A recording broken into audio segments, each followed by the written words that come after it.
ओम शांति। जय श्री राधे कृष्णा।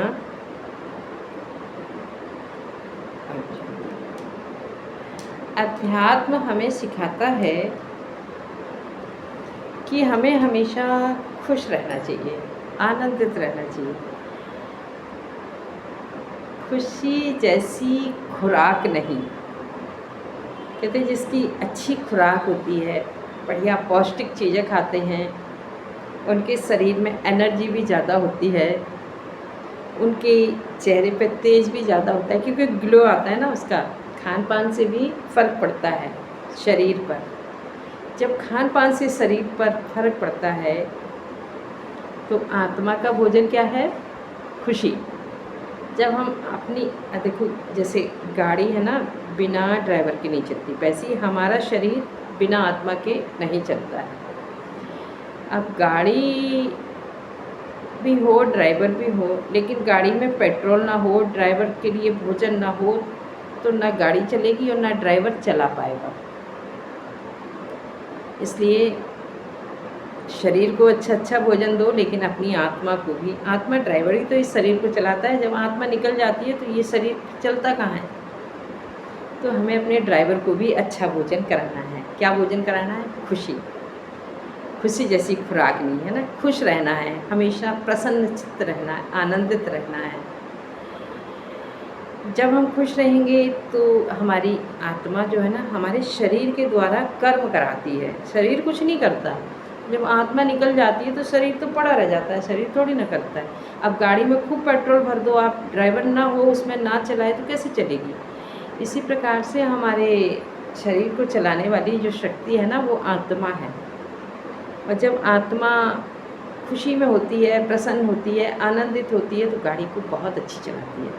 बहुत अच्छी चलाने का मतलब है, जैसे ड्राइवर को आप देख लीजिए, दारू वारू पी लेता है ना, नशा पत्ता कर लेता है, तो वो गाड़ी थोड़ा सा डिसबैलेंस कर देता है, कभी कभी एक्सीडेंट भी कर देता है, चोट भी आ जाती है, गाड़ी का भी नुकसान हो जाता है, ड्राइवर का भी हो जाता है, उसमें बैठे हुए अन्य लोगों को भी क्षति पहुंचती है। जब हमारा ड्राइवर शुद्ध होता है, सात्विक होता है, गाड़ी बढ़िया चलाता है, तो गाड़ी में बैठने वाले भी निश्चिंत रहते हैं, भाई कोई नशा नहीं किया है ड्राइवर ने। इसी प्रकार से हमारी आत्मा दुखी होती है, परेशान होती है, चिड़चिड़ी होती है, निगेटिविटी का प्रभाव होता है उस पर, तब फिर हमारी आत्मा भी निगेटिव कर्मों की तरफ हमारे शरीर को ले जाती है। जैसे हमें जाना चाहिए कहाँ? मंदिर जाना चाहिए, सत्संग जाना चाहिए, अच्छे लोगों के बीच बैठ कर के अच्छी अच्छी बातें करनी चाहिए। लेकिन जब हमारी आत्मा दुखी परेशान होती है, मालूम हम किसे ढूंढते हैं? कि कोई हमसे हमारा दुख सुन ले। दुख सुनना माना, जैसे हम कचरा लिए होते हैं ना, तो डस्टबिन ढूंढते हैं कि कहाँ इसको डालें। डस्टबिन में ही तो डालते हैं कचरा। इसी प्रकार जब हम दुखी होते हैं तो हम किसी ऐसे व्यक्ति को ढूंढते हैं जिससे हम अपनी सारी गंदगी जो है ना मेरे मन में, इसके प्रति उसके प्रति, ये वो चुगली वुगली जो भी कुछ करना है, उसको हम सुना दें जल्दी से। जैसे कचरा हाथ में पकड़े होते हैं ना, हमको लगता है कहीं डस्टबिन मिल जाए तो इसको हम फेंक दें। तो अगर कोई मेरे पास आया, मान लीजिए बहुत दुखी है, बहुत परेशान है, वो मुझे कुछ बताने आया, सुनाने आया, मैंने बड़े गौर से सुना, बड़ा ध्यान से सुना, ठीक है, सुन लो, कोई बुराई नहीं है, कोई परेशान है, सुना रहा है तो सुनो। लेकिन अपने कानों को ऐसा डस्टबिन मत बनाओ। जैसे डस्टबिन में क्या होता है, ज़्यादा दिन हो जाए तो कचरा सड़ने लगे तो बदबू मारने लगता है। इसी प्रकार से जैसे उन्होंने मेरे कान में डाली वो बात, और मैंने उसको अपने अंदर रख ली, मैं उसी का चिंतन कर रही हूँ, क्या हो रहा है? मैं उसको, उसी बात को मथ रही हूँ। तो कहते हैं ना, जैसा चिंतन वैसा जीवन। हमारे जीवन में भी वो गंदगी आ जाएगी। जैसे वो डस्टबिन में से बदबू आने लगी, वैसे ही हमारे मुख से भी वो गंदी बातें, वो चुगली वाली बातें निकलने लगेंगी। देखो वो फलानी ऐसे बोल रही थी, वो ऐसे बोल रहा था। तो जहाँ तक हो सके हमें किसी से ऐसी बातें ना सुनने को मिले, वो ज़्यादा अच्छा है। लेकिन यदि चलो कोई बात नहीं, कोई दुखी परेशान है, कोई ना कोई तो उनकी सुनेगा, लेकिन हमें उनकी सुन लेना है, रखना नहीं है, सुन लेना है। जैसे कहते हैं ना, इस कान से सुनो और इससे निकाल लो, रखो नहीं अंदर। जैसे जो पानी होता है ना, आपने देखा होगा, जो पानी बहता रहता है ना निरंतर, वो निर्मल रहता है। वो जो ठहर जाता है वो सड़ने लगता है, बदबू देने लगता है, पीने योग्य नहीं रहता है। जो निरंतर बहता रहता है, आपने देखा होगा नदियों में पानी हमेशा बहता रहता है, तो नदी का पानी लोग पीते हैं। गंगा जी का पानी पीते हैं, गंगा जी बहती रहती है। आपने किसी तालाब का पानी पीते किसी को देखा है? क्योंकि वो भरा रहता है, उसका नहीं पीते हैं। इसी प्रकार से हमें निकाल देना चाहिए, दूसरी बातें डालनी चाहिए। जैसे लहरें होती हैं ना जल में, ऐसे ऐसे चलती रहती हैं।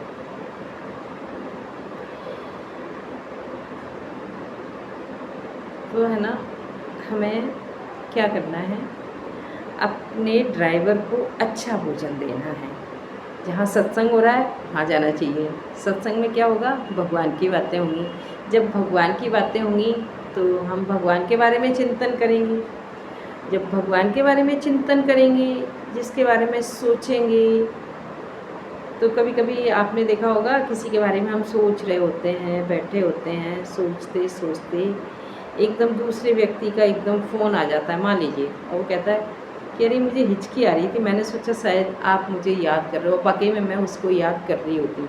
इसी प्रकार से जब मैं भगवान के बारे में सोचती हूँ तो भगवान को भी मेरी याद आ जाती है, वो हमसे कनेक्ट हो जाते हैं। जब भगवान कनेक्ट हो जाता है ना, तो इतनी खुशी होती है, फिर दुनिया में किसी की ज़रूरत नहीं रहती।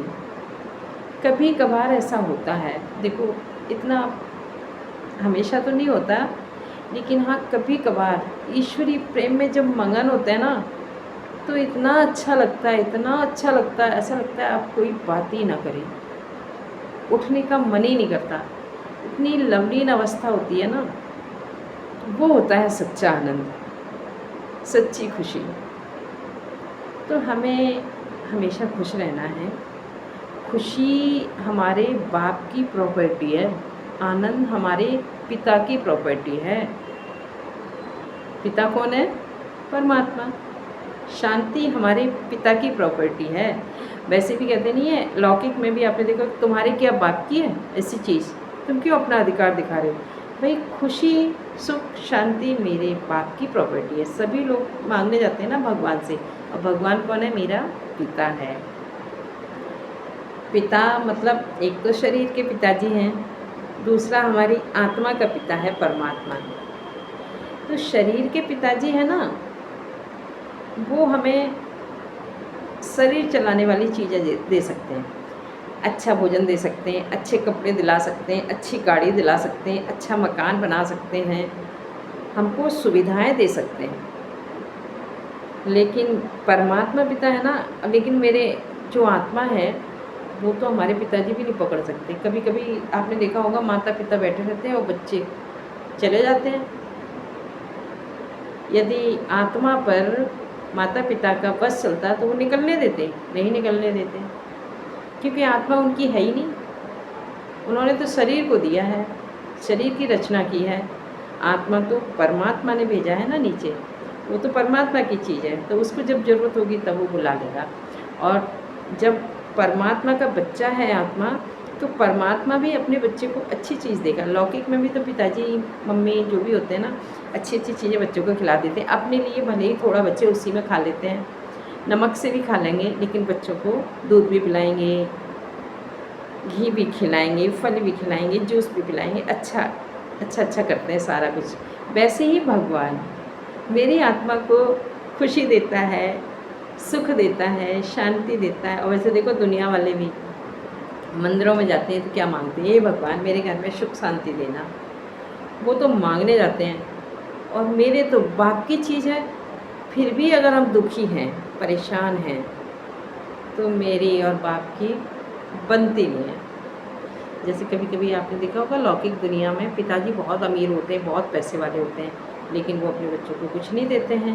बच्चे बहुत परेशान रहते हैं, मेहनत मजदूरी करके अपना जीवन यापन करते हैं, क्योंकि वो बच्चे माता पिता का कहना नहीं मानते, तो माता पिता उनको कुछ देते नहीं हैं, या जो भी हो उनका हिसाब किताब जैसा भी होता है।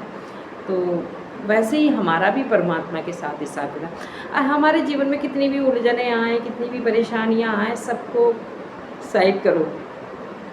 ये तो साइड सीन है।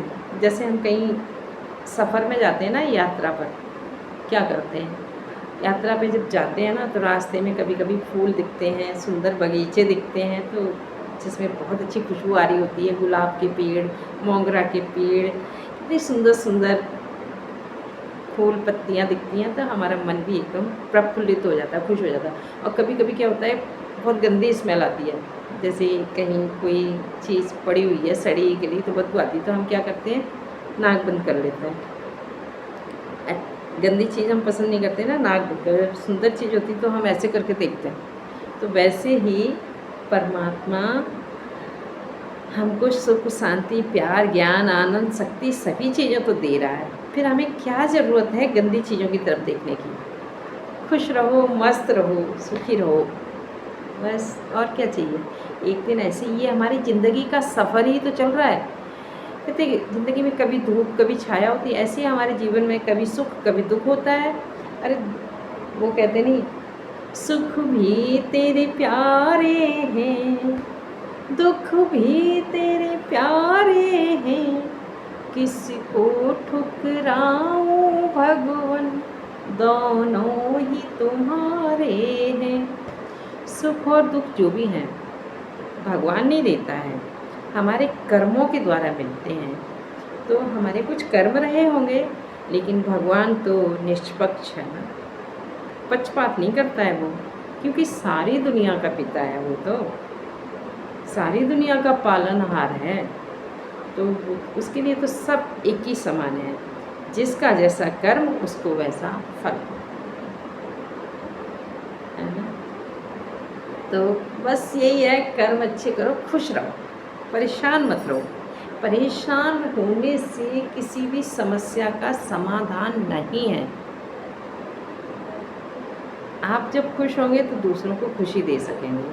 आप जब दुखी होंगे, परेशान होंगे, तो आप दूसरों को दुख ही तो देंगे, परेशान ही तो देंगे। अब मान लीजिएगा मैं बहुत दुखी हूँ, अब मैं अपनी मम्मी के घर गई, मैं बहुत दुखी हूँ, तो मम्मी पूछेंगी बेटा कैसे, तो मैं अपना सारा दुख मम्मी को सुनाऊँगी, तो मेरी मम्मी मेरे से ज़्यादा दुखी हो जाएंगी। मेरी बेटी इतनी परेशान है, मैंने उनको क्या दिया, दुख दिया, मैंने अपना दुख उनको दिया।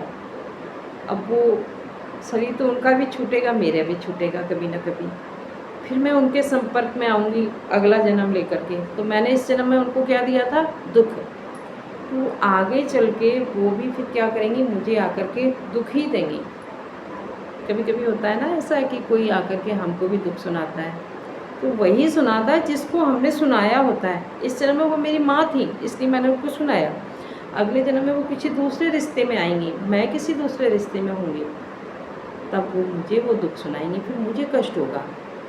इसलिए हमें किसी को अपना दुख देना नहीं है, ना हमको किसी का दुख लेना है, ना अपना दुख किसी को देना है। पिता है ना, वो बैठा है ना, वो कहता है सारे कर्म तुम मुझे अर्पण कर दो, जो भी है अच्छा बुरा जो भी है सब उसको सौंप दो। कहते हैं सब सौंप दो प्यारे प्रभु को, सब सरल हो जाएगा, इस जीवन की सुंदर झील में जीवन कमल मुस्काएगा। ओम शांति। आप मेरे चैनल को फॉलो कर लीजिएगा, लाइक कर दीजिएगा। ओम शांति।